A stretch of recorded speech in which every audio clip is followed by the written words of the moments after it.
I was just an insecure, scared kid. And the only way I could find myself was through putting myself through the worst thing possible. My biggest advice to give everybody in the world is, like I say, we live in an external world.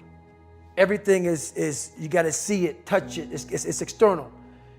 If you can, for the rest of your life, live inside of yourself, stop listening to everything that makes no sense.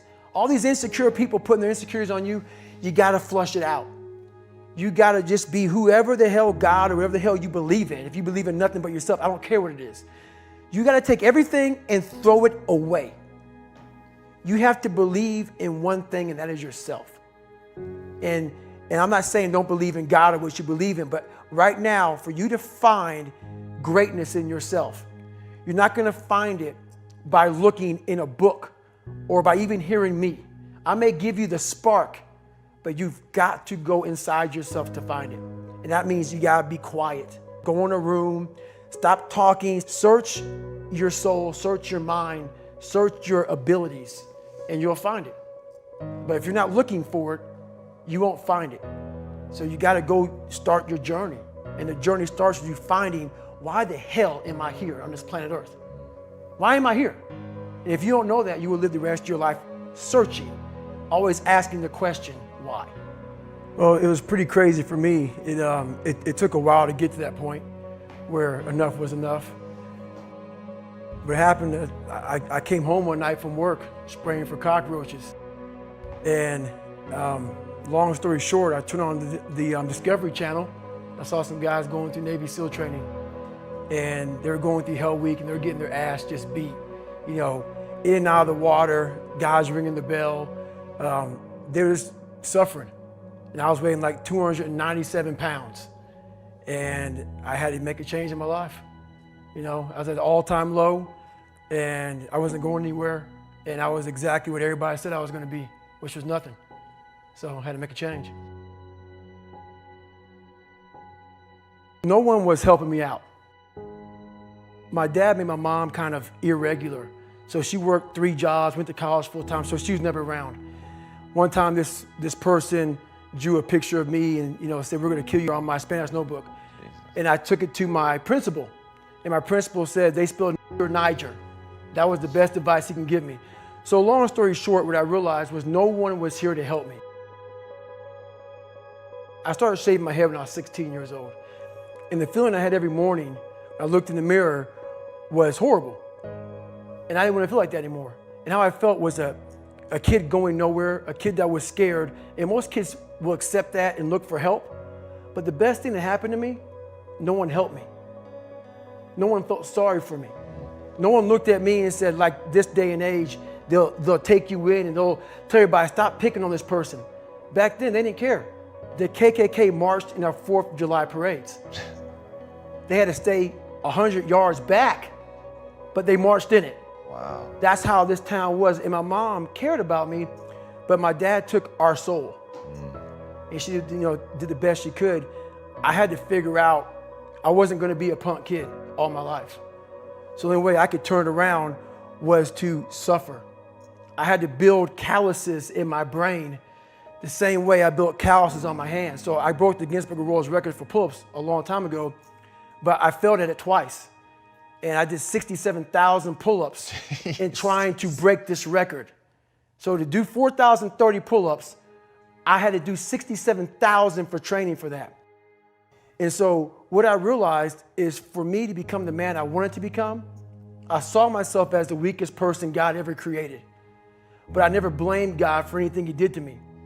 So I wanted to change that to be the hardest man ever created. Am I that? I don't know, but you had to have a goal. And my goal when I was sitting there, not going to school, being bullied, having no self-esteem, my goal was the only person that's gonna turn this person around is me.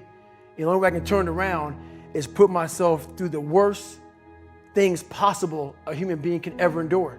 And that'd be the only way that I can build this brain to handle anything that comes in front of it, callousing my mind through pain and suffering. In the end, what would your advice be to that 16-year-old kid who's staring in the mirror, does not like what he sees? but is still running from adversity? Well, my biggest advice to him is that, first of all, he won't like what I say to him, because I'm going to say the exact opposite of what today's world is saying. So we read a bunch of books nowadays. As humans, we want to find out how to be someone else. What we don't do is we don't go inside. So literally turn yourself inside out. Read the book that's like we're writing a book every day of our lives, but we never read that book. So what I would challenge this young man or young woman to do is you have to look inside of yourself to see what you really want. What are you passionate about? We use these words and these little phrases of only the strong survive and all this other crap. They're all just words. I get so tired of hearing people just talking. Like right now, someone may think Goggins is just talking. You don't know me. So when I speak from passion. I speak from experience. I speak from suffering. I have to tell this young man or woman that the only way I believe, and this is my experience in life, the only way you're ever going to get to the other side of this journey is you have got to suffer to grow. To grow, you must suffer. And some people will get it and some people won't. But they have to see what their journey is to start their journey. Several people live to be 100 years old and they have great lives and they have great kids. Their kids go to college and all sorts of stuff. But somewhere in their life, there was a point where they had a decision to make. They can go left or right on this path. Left was the easy route. Right was the hard route. A lot of people take the easy route. And they had a good life that way, but the better life was going to the right side. And you may have 20 years of pain and suffering to get past it, but a lot of us die never truly starting our journey. And I would tell this young person, you gotta start your journey. It may suck, but it will come out the other side where you're coasting. Every day, we're seeing who we are as people. When I was growing up, I lied for people to accept me because I didn't accept myself. So I would make up stories so then you would accept me into your world.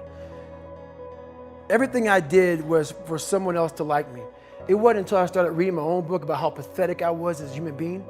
I could blame my dad, I can blame kids at school, I could blame having health issues, ADD, my mom not being around. Great mom, but she was doing her thing. Right. I could blame a lot of people. And that's the book I was reading. And I put it off on everybody else. It wasn't until I said, you know what, for me to fix this, I gotta read what is wrong with David Goggins. Not blame anybody. Read my book and say, okay, I'm afraid of my shadow. How can I overcome that? Go in the military, get your ass kicked, do things you hate to do, be uncomfortable every day of your life. Roger that. I'm not the smartest kid in the world. Okay. Instead of somebody saying, oh no, you're smart. No, don't say that to yourself. I said to myself, no, I'm a dumb motherfucker. Okay, roger that. How you get smarter? Educate yourself. So the things that we run from the truth. We're running from the truth, man. So the only way I became successful was going towards the truth. As painful and as brutal as it is, it changed me. It allowed me to become, in my own right, who I am today. So hopefully I can help people that believe that they're much less than what they truly are. Help them find greatness in themselves. And greatness isn't running 200 miles at a time or doing 4,000 pull-ups or being a SEAL. Greatness is whatever the hell you dreamed of in your own mind. You gotta first see it. You gotta first create this vision in your mind. And then that's when I come into play. Once you create this vision in your mind, it's how am I gonna get there now? And that's when I come into play. But first you gotta create your own vision. And then it's not external. It's the vision created is inside of you. So until you create that, I'm nobody to you. I'm slowly writing a book right now. It's taking me 4 or 5 years because I have so many things to talk about. It's gonna be probably several books. But the first book will probably be about my life story, how I came up, and a few lessons learned along the way. But you know, I have so much to talk about, so much to say, just to give people a lot more than hope. So.